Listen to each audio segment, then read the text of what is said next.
Hello, friends. Welcome back to another episode of Theology in the Raw. My guest today is Lucas Pulley. Lucas is the one of the executive directors of the Tampa Underground Network, which is a collective of about 100 micro churches or missional communities, and we explain a lot more what any of that all that means. And Lucas also works alongside Jeremy Stevens, who I had on a couple months ago on the podcast. And so we get into all things church related, talk about the kind of rather unique and innovative ecclesiology that they are operating out of there at Tampa Underground, and just really loved the candid and honest conversation that I had with Lucas. He's a really good dude and love what those guys are doing down there. So please welcome to the show for the first time, the one and only Lucas Pulley.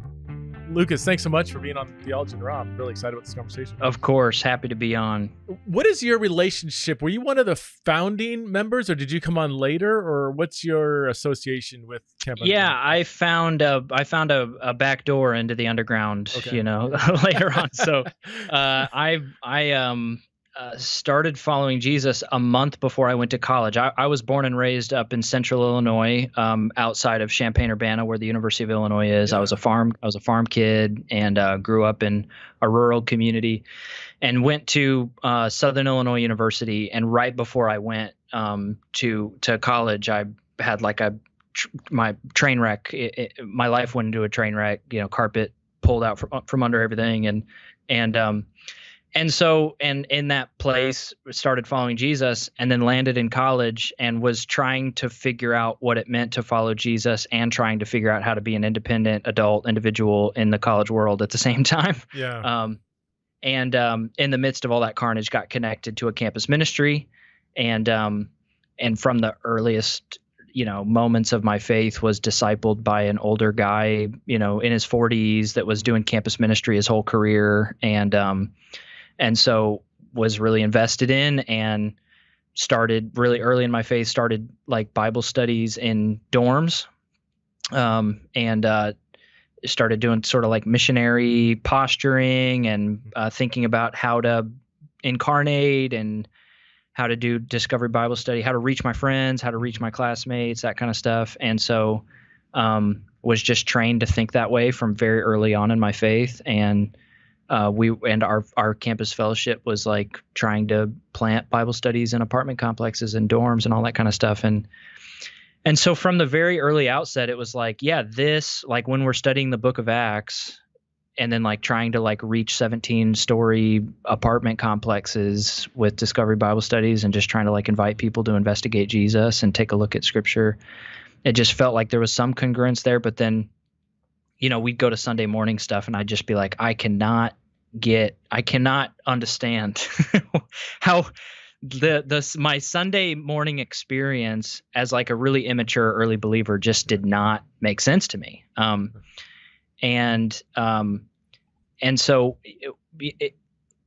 I tried and to get over those hurdles, and like, because it felt like a thing that we were supposed to do. Mm-hmm. But late in college, I was a senior at that point, and then like right after graduating college, we just started like grassroots ministries. We didn't have the language of microchurch or decentralized network or anything like that. We were just trying to follow Jesus and listen to his voice, and pursue the margins, and be among the lost and the poor, and pursue what he was doing in the city. And it looked like a decentralized network of these little grassroots ministries. But I felt like we were making mistakes that were preventable, but we just didn't have leadership. We didn't have like people mentoring us in that way of being the church. And we had a lot of questions. So I started looking for help. Up in that, we were still in that college town, and I stumbled into connection. This was way back in 2009, 2010. Stumbled into connection with Tampa Underground. At that point they were 2-3 years old. Okay. And I moved. I spent about a month with Tampa Underground, just like embedded myself in the community. Mm-hmm. And was like, oh gosh, this makes so much sense. Like the language upgrade, the theological underpinning, the philosophy, all that kind of stuff was like, oh yeah, this is like how this is describing our experience up in Illinois. It's just like we weren't there theologically and with some of the frameworks.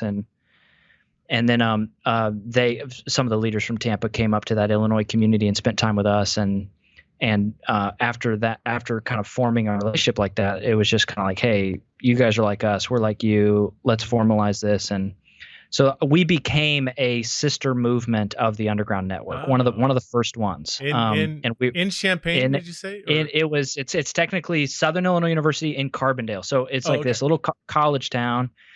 And so in the earliest kind of iterations of the Underground trying to do that, like trying to figure out how to multiply in other cities.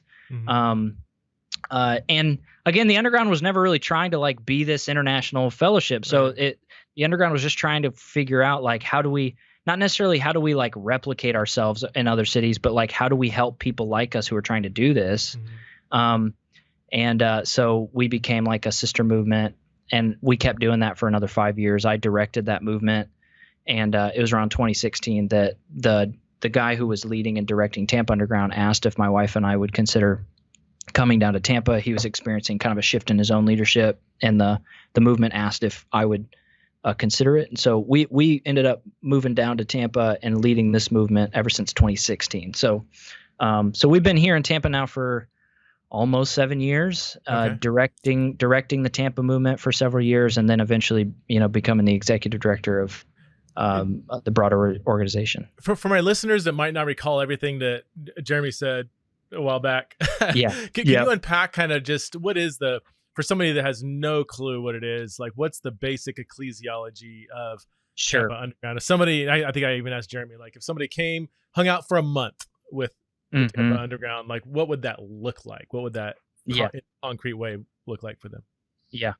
Yeah, so we've really tried to reform the imagination that people have around the word church or phrases like church planting, that like what is conjured in their mind when they hear those words. And so we have what we call a minimal ecclesiology. It's like a theologically formed stance that what we believe the church is worship, community, and mission. And what we mean by those things is a community of like an intentional community, like an extended family of people who are under the leadership of Jesus and trying to pursue a piece of his redemptive mission in the city together in some way. And that is the church. And it doesn't require buildings or budgets or paid leadership or programs or anything like that. That stuff can be good and it can be desired, but it's just not required to be the church. And so essentially what that's done is it's embedded in our community an imagination for church planting that feels and seems accessible to anyone. That just about anybody who's a disciple and a follower of Jesus could listen to the voice of the Lord and hear some inkling of clarity about to whom he is sending them to be a witness, to create a witnessing community. And they really believe that they could actually go and plant a creative, simple, potent, effective expression of the church among those people because their imagination isn't entangled with a stage and a band and $300,000 and, whatever. So, yeah. So Tampa Underground is just a network of, close to 100 of those expressions across Tampa Bay. Half of them are what we call mission-specific microchurches, which are microchurches that are gathered around a specific pocket of people or purpose that community feels called to. And then the other half are what we call incubator microchurches, which are communities that are formed around missionary life itself and like accountability and connection around values and commitments. But the people who are committed to that community aren't all reaching the exact same group of people. It's like a commissioning support space as they embed as missionaries where they live, work, and play and elsewhere. Oh, that's interesting. So roughly half the communities have a concrete mission. Yes.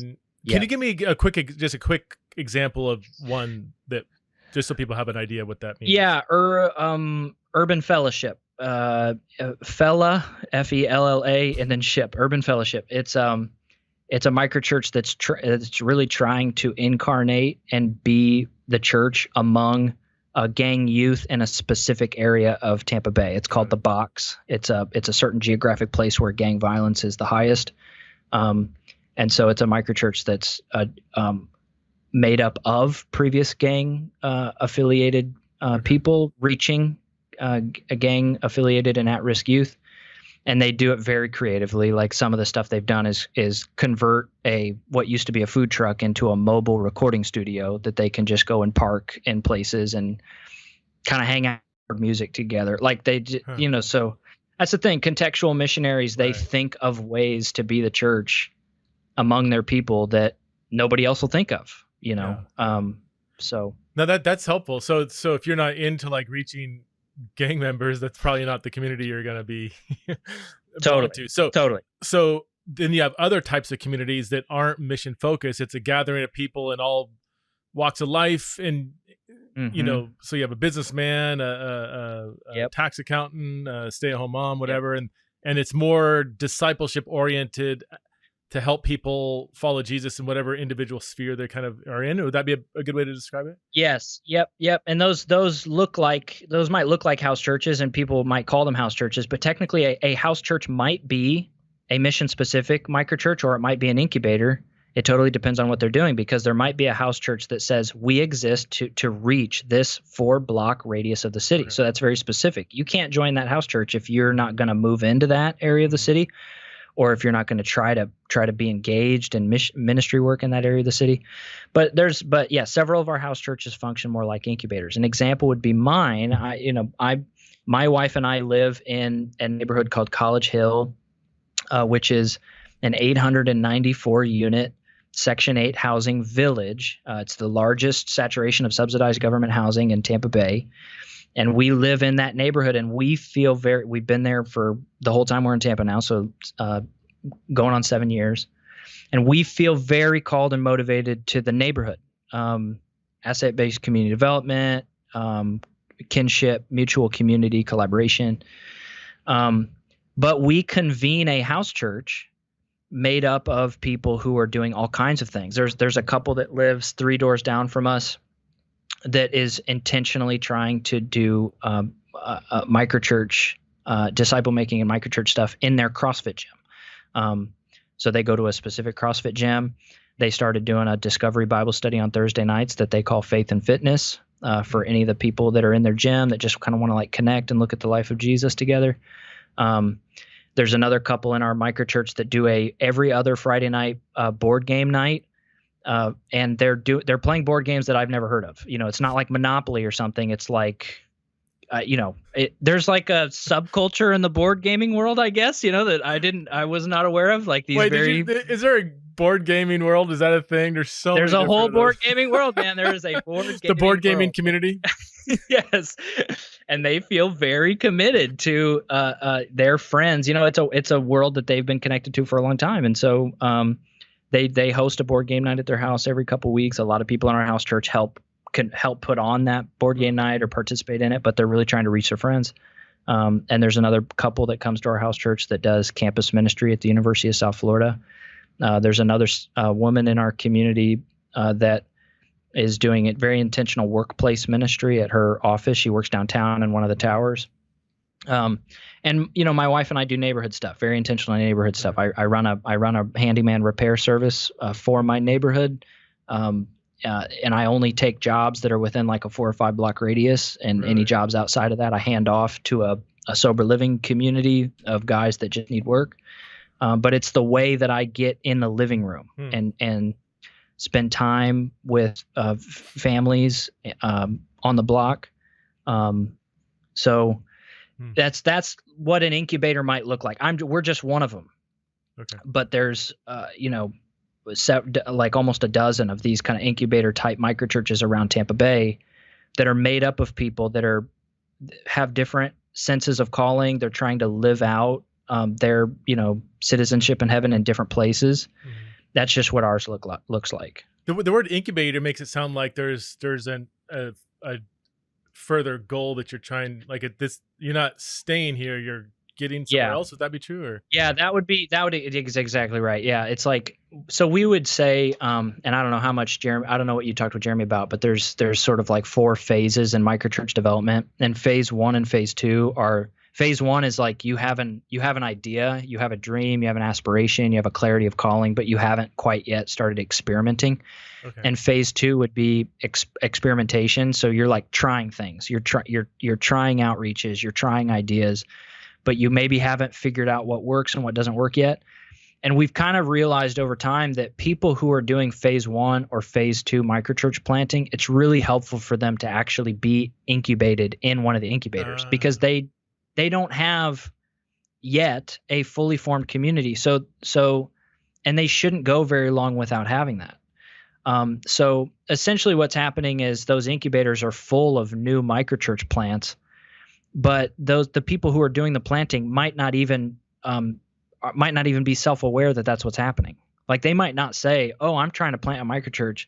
Right? They're just trying to be faithful, like among their own. So the people who are doing like CrossFit gym planting, I don't think they would say right now like we're planting a microchurch. Mm-hmm. But if there are a few people in that gym that start to follow Jesus, and then they start to form like a little like really discipled community, and then those people catch a vision for like, what if we could do this in a more intentional way in the gym or in other gyms? That's going to become a microchurch, mm-hmm. Where they wouldn't necessarily have to be a part of our incubator anymore. So is there any, is there screening or parameters of what can become kind of like the mission? Like if I want to start like a pizza eating community that watches Major League Baseball, it sounds so fun.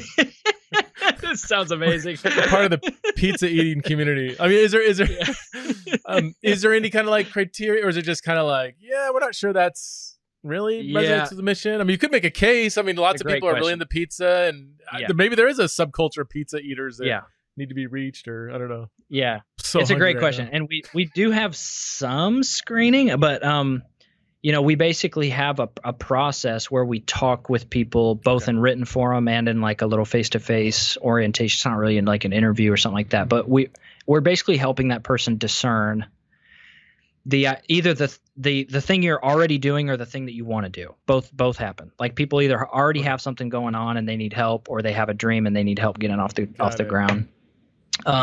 We'll basically just help them talk out how does currently or you aspire to incorporate worship in this thing? How are you currently or aspire to incorporate mission? How are you currently or aspire to incorporate community? So that's us just talking out, is this really a church or is it something else? And the other piece of clarity is just like the center point of every microchurch is calling. It's like, is the Lord asking you to do this or not? Like, but to your point, we just had I don't know if conference is the right word. We had like a summit over the weekend, this last weekend. Oh yeah. Yeah. And, part of that gathering was having like, acknowledging publicly, like, hey, a microchurch is not an opportunity for you to just justify your hobbies, like to just like stamp the Holy Spirit on your pre-existing interests or something like that. You really need to like discern how, like what the Lord is leading you to do and listen to his voice. And if he is calling you to do that, you really have to discern if your intent is to plant and potentially even eventually be an overseer of like a witnessing community among those people, and to talk through that, Mm-hmm. So yeah, we're very conscious of people who love eating pizza and watching baseball, just thinking like, I want to do that as much as possible. Full time. I got a buddy who's a baseball scout, and I'm like, that is my dream job. Yeah. Just going around a game. You're just getting paid to watch baseball. Going around to watch. Yeah. You could actually turn that into a mission. I'm sure he has, and he's a solid believer, and probably the baseball scouting community. I mean, I want to join that. I'll be the chaplain. How about chaplain? Just kick me down some tickets. But in fairness, if you were to convene on a regular basis a pizza eating, baseball watching community, and you felt like called by God to do that, you better believe there'd be a bunch of people who are coming to that who would never walk through the door thresholds of a church at any point in their life. You know what I'm saying? Here's one in all seriousness, and I've written a blog called Dive Bar Church. I have way more natural conversations when every now and then. So Boise, where I live, is very, very Christian, very religious, so where do all the Christians go? They go to coffee shops. So when I go to a coffee shop, which I do, I usually work in my basement here, and then I'll go to a coffee shop. Then I go to a coffee shop and everybody's having Bible studies and stuff. I'm like, where I need to get any non-Christians in here. So there's this is the second time I've done this, where I find kind of a local dive bar where I go, and usually like sometimes like late afternoon, I just need to answer some emails or whatever. I'll go have a beer and just just be around. I want to be around, like I want to hear people swearing. I want to be around people that it's just good for my psyche to sit in my basement filled with Christian books, doing Christian stuff. It actually makes you a lazy theological thinker, because you're not actually. Anyway, there's something about just the atmosphere. Anyway, so this dive bar I go to, and every time I've done this, I have, and this is not, I don't know what to make of this, but I have to shoo people away from conversation. Whereas when I go to church, it's the opposite.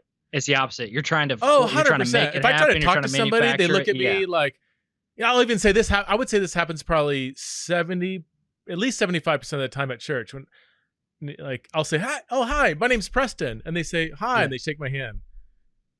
And I'm like, nothing. And what's your name? And then we stare at each other. And sometimes if I'm in a salty mood, I'll just stare at them. Yeah, right. But I can't take it. I get all embarrassed. I'm like, and so I start asking questions. What do you do? And it's one-sided, and I get exhausted, and I go home, and it's fine. It's church. That's what church is. It's just weird social interaction. I go to the dive bar, and I'm beating people away with a stick. Totally capable of conversation. Oh, yes. Because here's what somebody told me this years ago. Who was it? It was that famous sermon from like the late 70s. Anyway, he said people don't go to bars to drink. Drinks are expensive in a bar. They want to drink, they can get a 6-pack for the price of 2 beers. They go there because they want to be around people. Yeah. And you go and you feel people are just looking to make eye contact and talk. And usually if you go late afternoon, they're not hammered yet. So I mean, you can actually have, yes. Yeah. I all that to say that I think that could be an untapped, get a 100%. few Christians where there's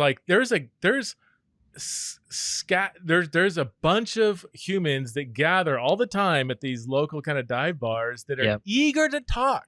Yeah. That will ask you questions that it's fascinating, dude. Some of our best, we get in these environments where all these microchurch leaders get in the same room. And if we kind of create an environment where it's like, hey, just swap some stories of some of the things you've seen or experienced over the last year, like it's testimony time, like, and you're kind of building faith in the room.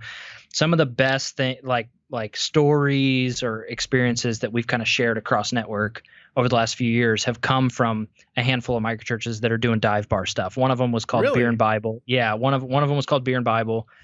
And it was, started a couple that started doing looking at stories in the life of Jesus at a kind of a Cheers type bar on the first floor of an apartment complex. Right. So it's the same people there every time. And, and they just created a relationship with the manager who was like, hey, what if we every Wednesday came in here 7-8 o'clock with just like a little paper that we print out that's just a story from the Gospels. It's just a story, and everybody gets one beer, and we sit at the community table in the middle of the bar, and we just have an open conversation about this story, and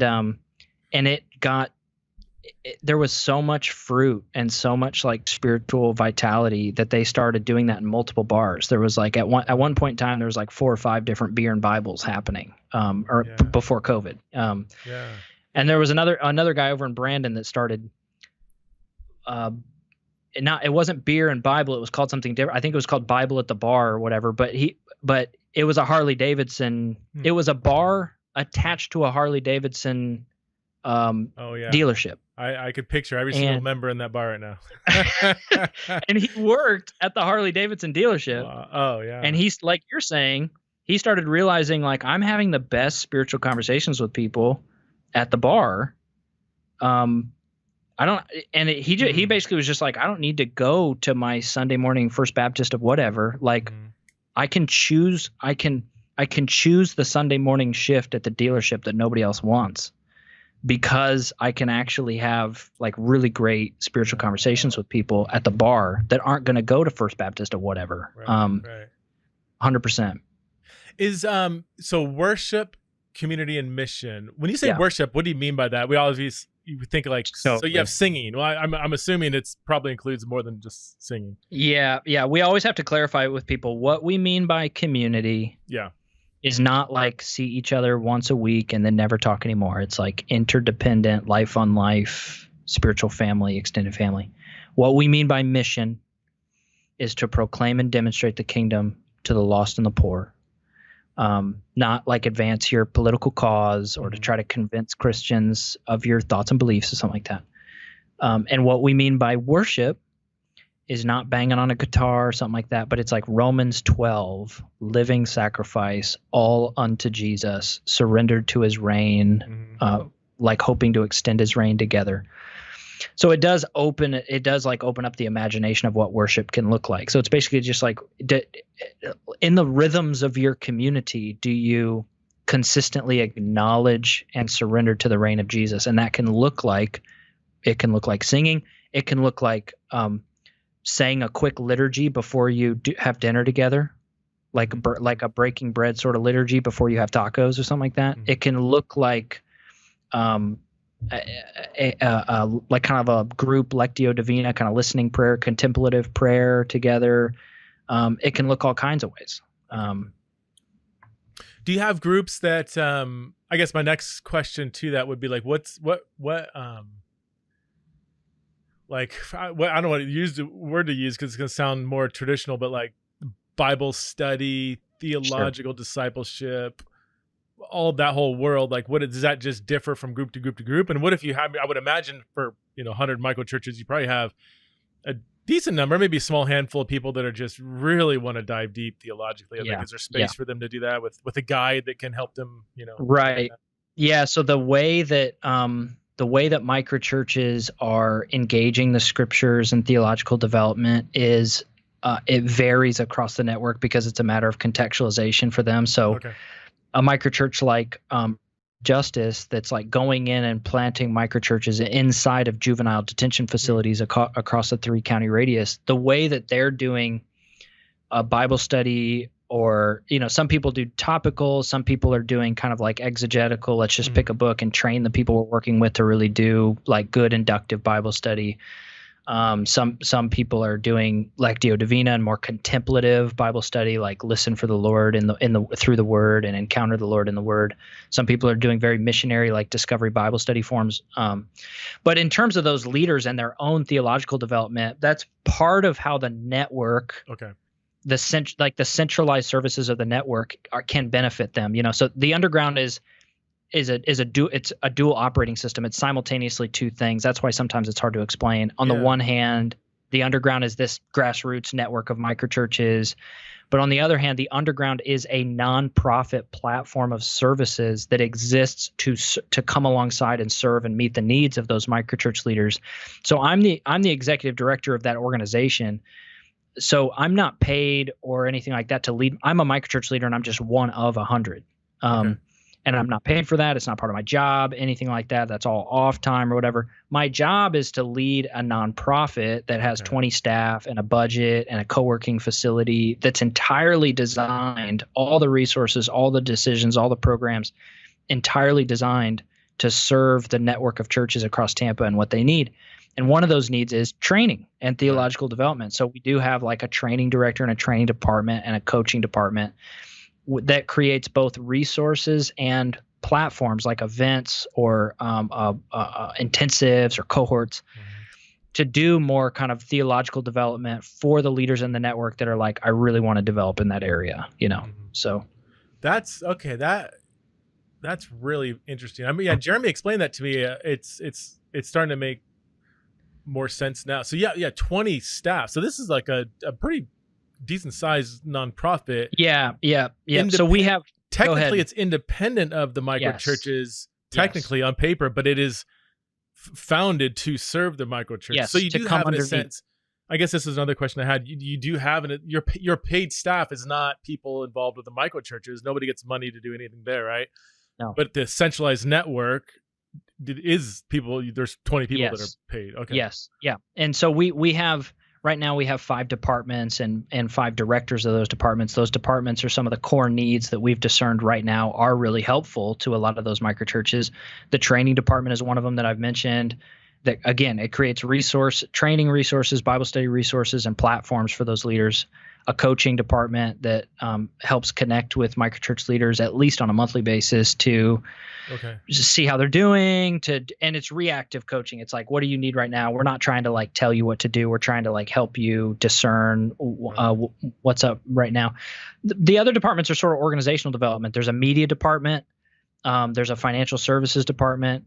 So it's like any microchurch that gets to a situation where they want to take in donations or spend money on ministry or something like that, or hire independent contractors or even part-time staff or something like that. We have a finance department that can do all of that for them instead of every individual microchurch needing to create their own financial solutions. So the same with the media department. Like if any microchurches have the need for graphic design or video work or website development or print materials, instead of every microchurch having to grow those proficiencies, we can create one department of the best people that we have and everybody can share it. And we kind of give it away to the network. How is the nonprofit funded? Is it donor supported or? Yeah, it's in part. It's a complicated economic model. It is every year. We just kind of duct tape it together. Right now, the revenue for the movement comes from 3 funding sources that are almost equal thirds. One of them is what we call the common purse, which is basically people who consider the underground home. Like their spiritual family, and they want to give to help the family exist. So essentially they're tithing. We don't call it that, but they're like giving monthly to help the thing exist. The other piece is external support raising, like you just mentioned. Basically everybody on staff with the underground has to contribute in some way to helping raise support from outside of the outside the network. So not common purse, friends and family networks, trying to do fundraisers, that kind of stuff.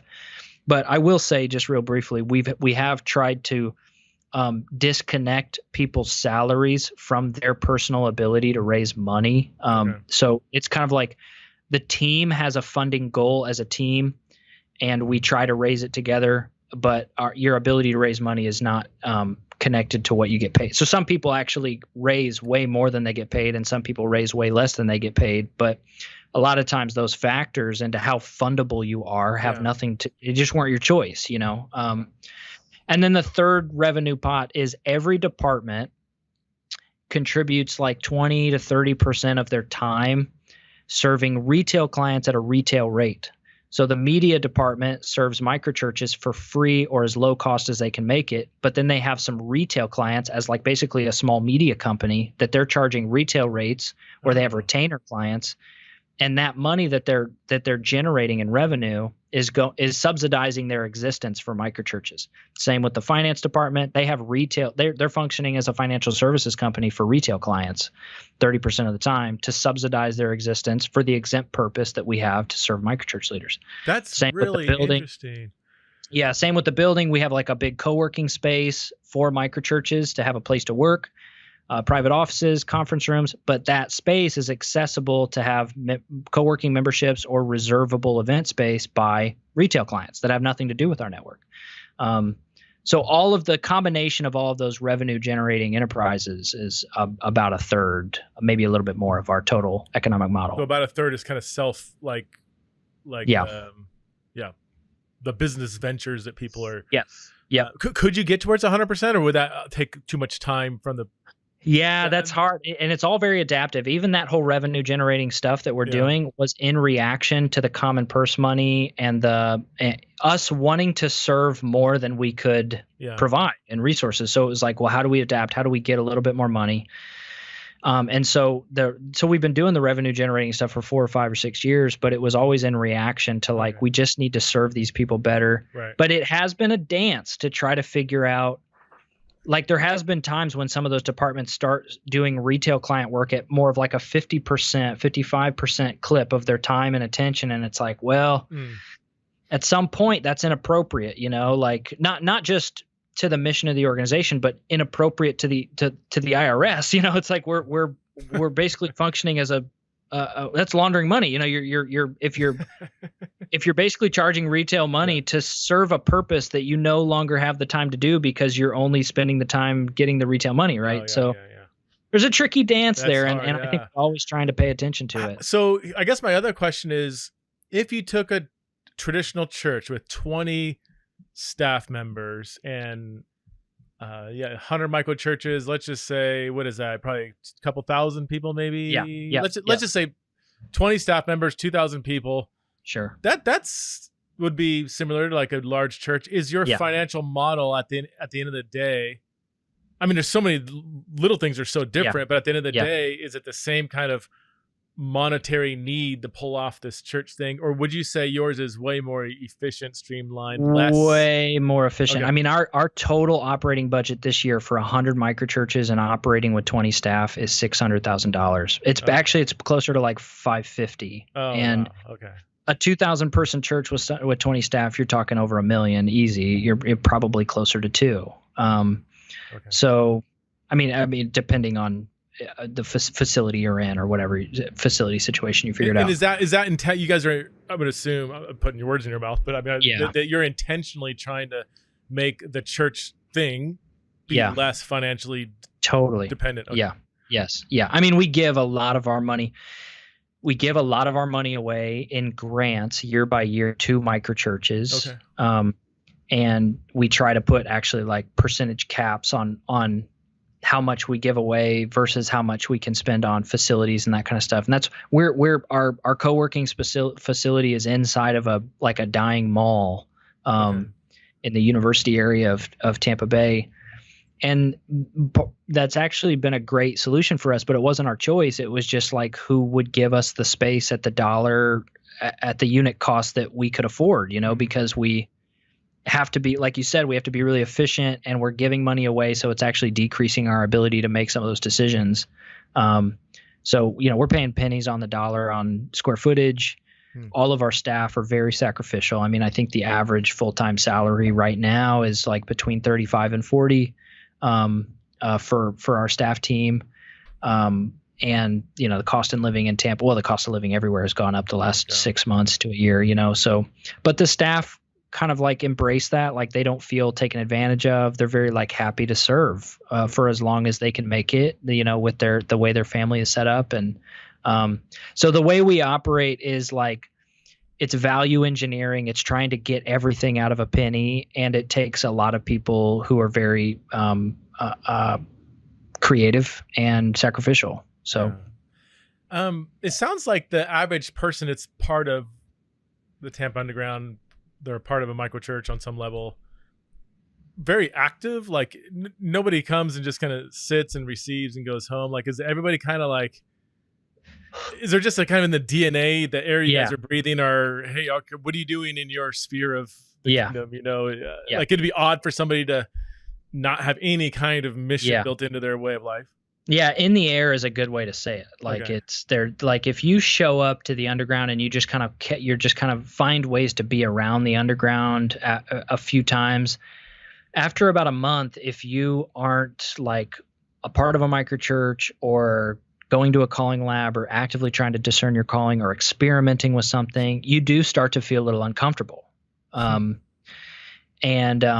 It is so that's that intuitive sense of discomfort that would be called like culture or DNA or something like that. So it is like a culture that is it's helping us. It's helping them. It's like this intuitive, unspoken culture that's collaborating with our purpose instead of undermining it. I do think there can be a lot of church environments that really want to push towards something, and they have all the right words and they say it in all the right ways, but they don't get traction. And after a couple of years, they're kind of like, what's happening here? And a lot of times the answer to that question is culture. Like you're trying to push, but you're not kind of creatively and in a discerning way addressing how culture is built. Been a culture here that's been built a long time ago. And, so yeah, we do have it is normal for people to be around for a few weeks and they start to wonder, I wonder if the Lord is actually wired me for something in the world. And I wonder where my place is in his mission in this city. And, for honestly, for good and for bad, because it's great, but I think maybe there's no perfect church system, right? Everything has its pros and its cons. And I think on our side, we're always having to try to consider how to make sure that people are engaging in mission as an extension of intimacy with the Lord and an extension of their own adoption as his beloved.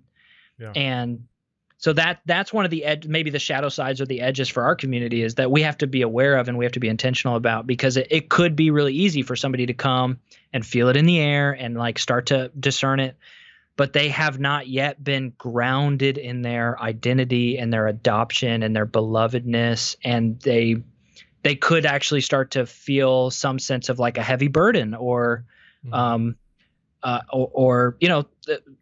suddenly the gospel requires some work and it's not good news anymore. And I feel a lot of guilt or shame because I don't know what my calling is and I'm not a part of a microchurch or something. Yeah. So yeah, I could see. Yeah. So if somebody's in a stage of life, say they're, working through stuff with their teenage kids, they're having to work 50 hours a week. Yeah. Maybe their spouse is like, I need you around more. And one of the kids is in therapy, and they're just survive. They're like, yes, okay, neighbor, I can't talk to you right now. I've got so much going on that I'm just trying to survive. Would they feel almost like not at home at the Tampa Underground? Like, would this not be kind of the vibe for them? Because there's always that chance. And we've basically internally embraced the possibility of that happening with certain folks, right? Because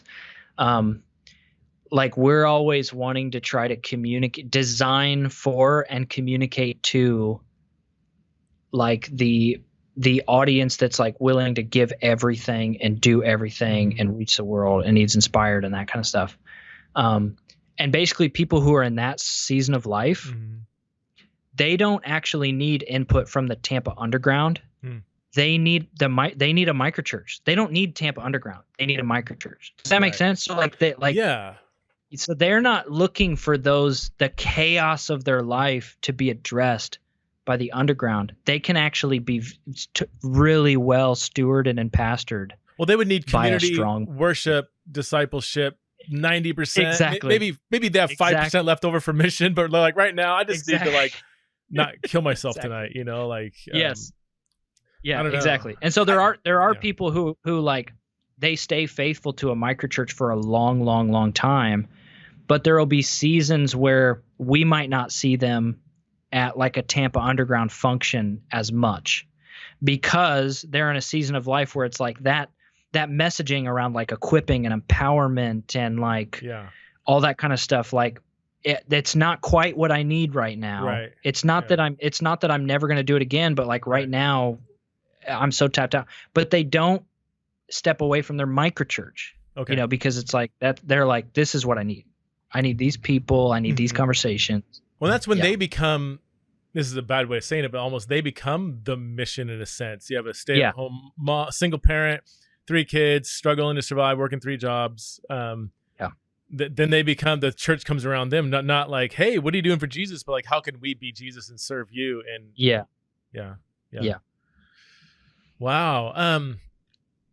What are some other Kansas City Underground? Is that the right? Yep. Are you guys connected? They're a sister. Yeah, they're a sister movement in the network. Yep. Okay. Yep. So basically, we had some of those first few iterations, way back in 2009, 2010 of basically people from the underground moving somewhere, or like friends from out of town that got really connected and started to try to figure out, what does it mean for people to plant things sort of like the underground in other cities that want a connection with a broader movement.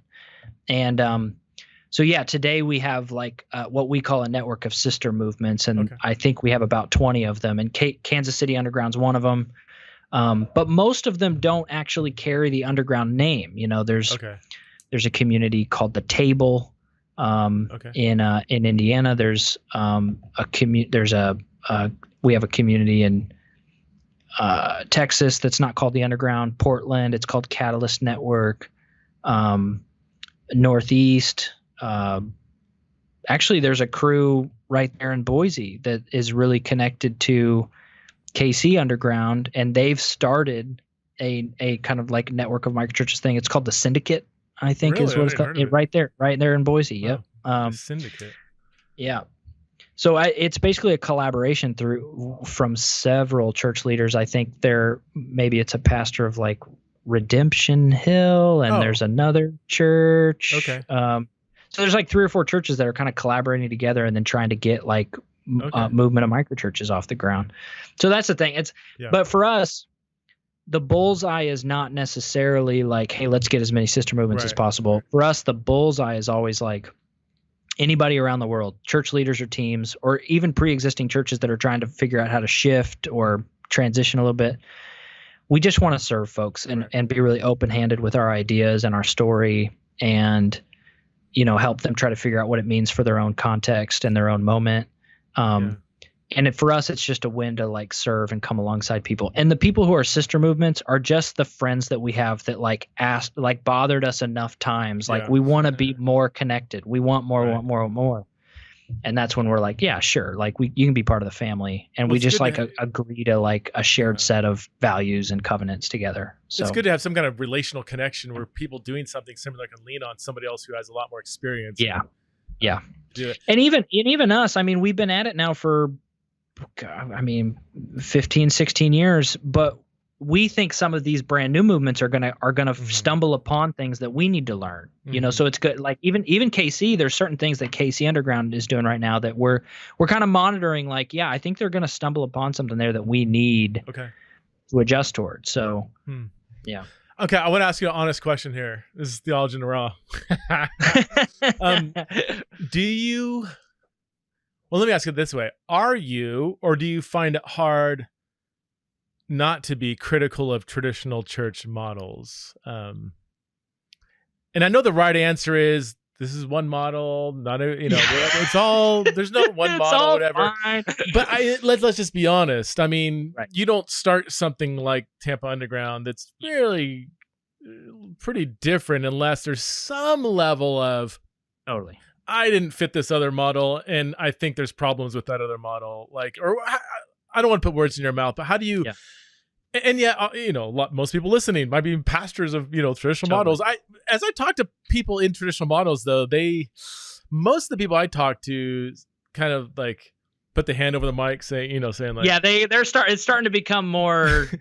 They're like, I can't get out of it. I see value in what they're doing, whatever, but like, man, if I could just snap my fingers and like be able to create something from ground up, like overnight, I wouldn't do exactly what I'm doing now. Is what most pastors would tell me. Like, I don't think they're just 110%. This is the absolute best way to disciple people is through a traditional kind of church service oriented model. I don't think I've ever heard a pastor say that, and yet, for many practical reasons, it's so hard to just recreate something. Totally. I think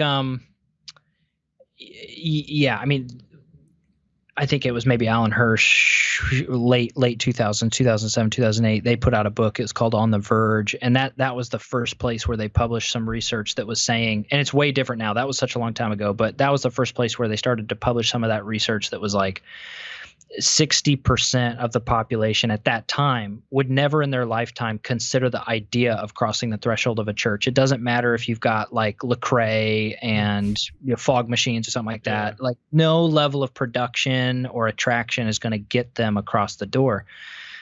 Like at that point, it was like 40% will consider the possibility of crossing the threshold. But even that 40% of the population that would, if you just looked at it generationally, like 50 plus higher percentage, 30 to 50, little bit lower percentage, 30 and less, very small percent. You're getting down to like 10, 15% of the population when you're getting to like, 20s. So I just think it's like it's a model that has a shelf life. And as we are moving more and more toward, and I don't see time as like linear forever. So even if we're on a trajectory of like downward in terms of like Christian morals, ethics, worldview, that kind of stuff, I'm not under the belief that it's going to like stay on that trajectory forever and ever. Yeah. But it's definitely like we're in a post-Christian culture, and we're functioning now as exiles, to you guys' conference you did a few weeks ago. And the way that the attractional model of church was discovered and had its heyday in a cultural moment that was like so different. It doesn't exist anymore. It doesn't exist anymore. Yeah. That cultural moment is gone, and therefore the effectiveness of that model is going to be gone too. Now, right now, I do think that model is going to reach some people that the microchurch movement kind of thing might not reach. Right. But that sliver of the population that it's going to be effective for is so small, and it's shrinking every year. So why are we giving millions of dollars and training all of our leaders and like dominating the imagination of church planting for a model that's only going to be effective for such a small sliver of people? So I think like people who are future oriented, and we're trying to think about what are the difficulties or troubles in a post-Christian culture? What are the models of the church that are going to be effective in a post-Christian environment? How do we be the church down the road? Even now, by the way, not it's not terribly far down the road. I mean, it's kind of happening now. So it's not necessarily, I would say, a large part of the traditional church or prevailing church model. I wouldn't say it's morally wrong. It's just like largely ineffective and growing more so ineffective every year.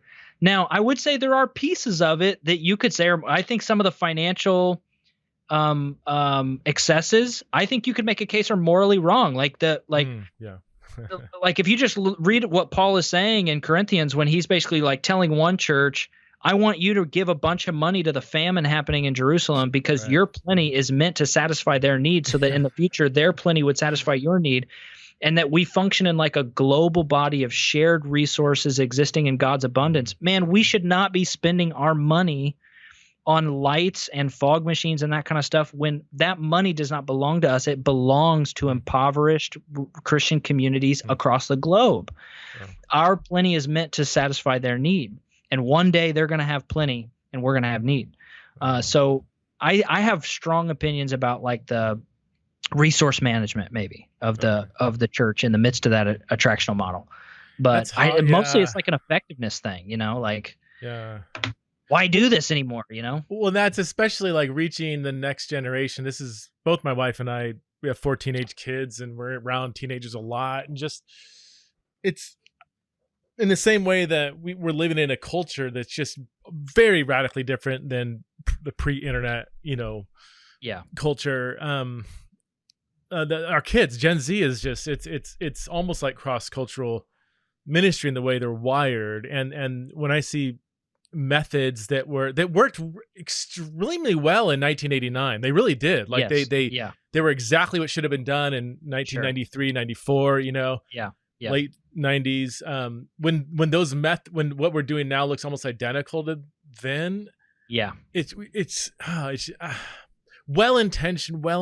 I can think of names right now. People have invested in discipling people under those models. So there's their hearts are heart of gold. I think we should have to step back and say the way in which, the form in which we're sort of using to reach this next generation. Yeah, we really need, for the sake of that generation, we really need to rethink some things, and even I think even some of the stuff we're doing with microchurch and the imagination for microchurch is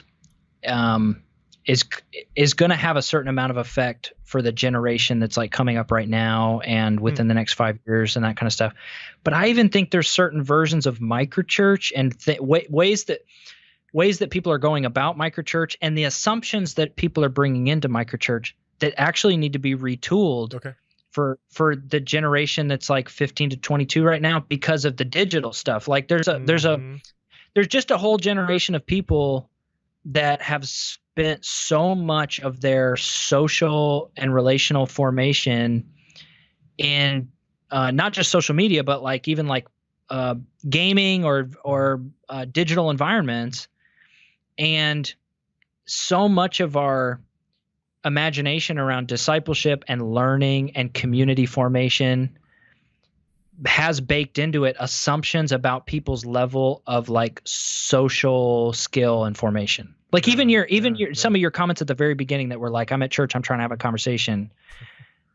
And like people almost don't know how to have a conversation. I do think there's a generation coming that so many of our tools assume a level of like social skill and social interaction and social competency and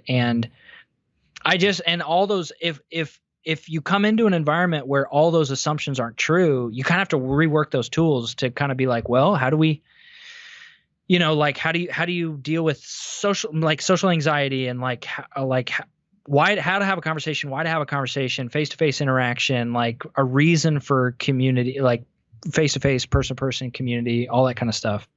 Yeah. What would you say is the biggest need or the thing that Tampa Underground is doing worst at? That's a terrible way of putting it. What are we bad at?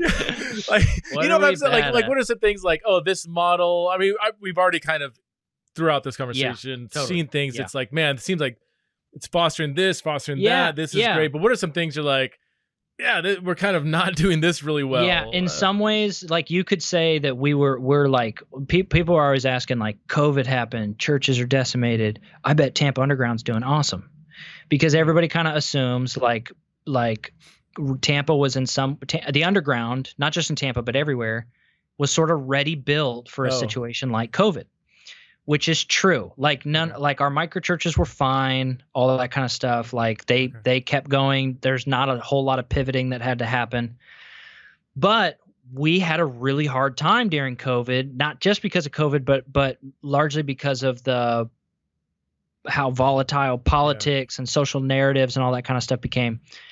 And what we discovered that we were bad at is that we had overcorrected toward decentralization and empowerment and kind of just like releasing people to go do their thing, and we didn't really help them understand the need for like being in investing in close relational connection with other leaders. It was classic for us to be like, we're going to provide this leadership summit or this network wide convening for worship and prayer.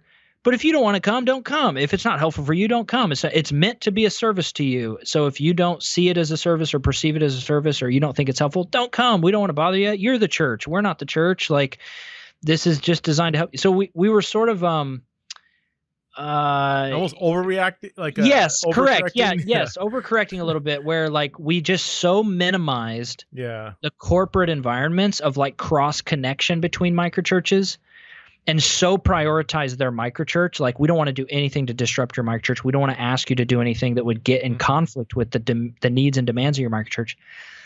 And that's fine to do that. And it was fine from 2005 until 2015, because we existed in a high trust environment. So you don't need a lot of like connection to people to maintain a trusting relationship. You can see them once every 6 months. And when you see them, it's like, I still love you. You still love me. I still believe the best about you. You still believe the best about me. But from 2016 on, we've been in such a low trust social environment, and we had devalued for 10 years all the environments that would help in that situation. Like for people to communicate with each other, have connection, dialogue, like humanize one another, hear each other out, all that kind of stuff. Yeah. So we did have a hard time during COVID. We lost several leaders. Several leaders kind of burned out and quit. And a big part of that had nothing to do with COVID. It had to do with some of the narrative and the sort of the division that was happening in broader culture, and us getting so impacted by it because we had not prioritized places for the priesthood of all believers to be in connection with each other and maintain enough connection and relationship to be able to persevere some of that stuff. That totally makes sense. Yeah. And even, I think this smaller not just small gatherings per se, but small gatherings that are intentional, that foster deep, intimate, authentic relationship and belonging. That's kind of where I'm bent. I don't typically need kind of the large gathering, and yet I do. There is a sense, like when you get a big group of Christians together, you get a sense that you're part of something much bigger than your living room, Yeah. And I think France, I don't know if he still does it out at Weir Church, but it's kind of like, they used to do like once a month, everybody comes together. Yep. So your main Christian identity is in your local community, your local neighborhood, what you're doing. But they still did have kind of a, for lack of better terms, a traditional big gathering to know that like this movement is, God is on the move. You know? So I like that kind of balance, I don't know. Yeah. And the big thing is like, I think in the ongoing work of the microchurch and leaders,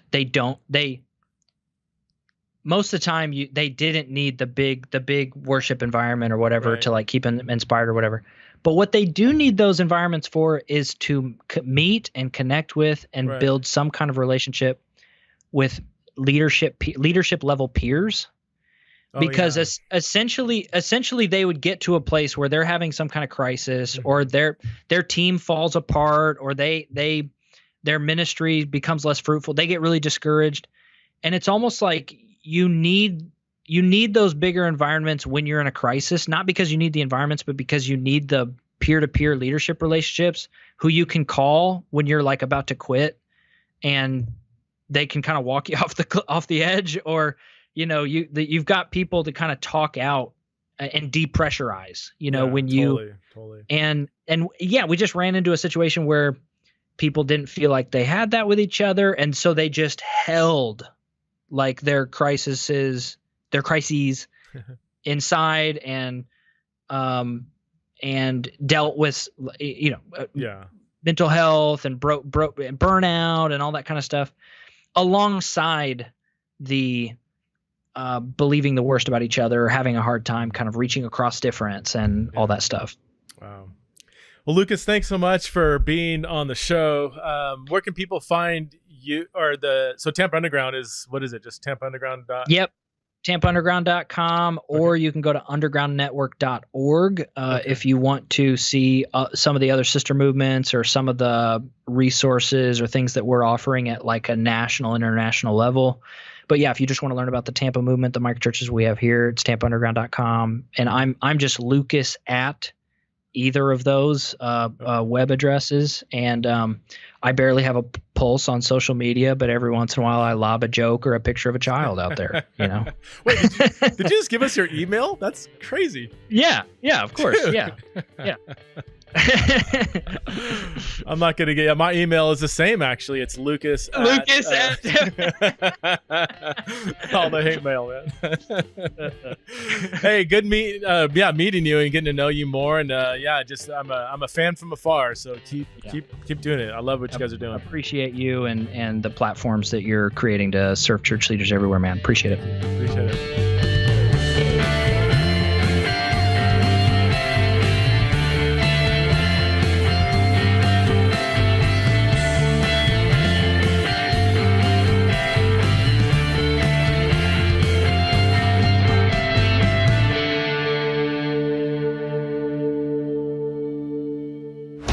This show is part of the Converge Podcast Network. Hey friends, I just want to invite you to consider joining the Theology in the Raw Patreon community. This is a group of followers who believe in the ministry and work of Theology in the Raw and want to support it financially. And honestly, I've been so impacted by the people who have chosen to support this podcast.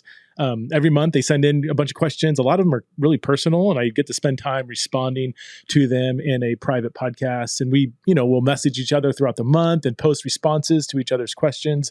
I'm actually going to start something new this fall, a monthly live Zoom chat with some of the members. And I'm super looking forward to actually seeing more of their faces every month.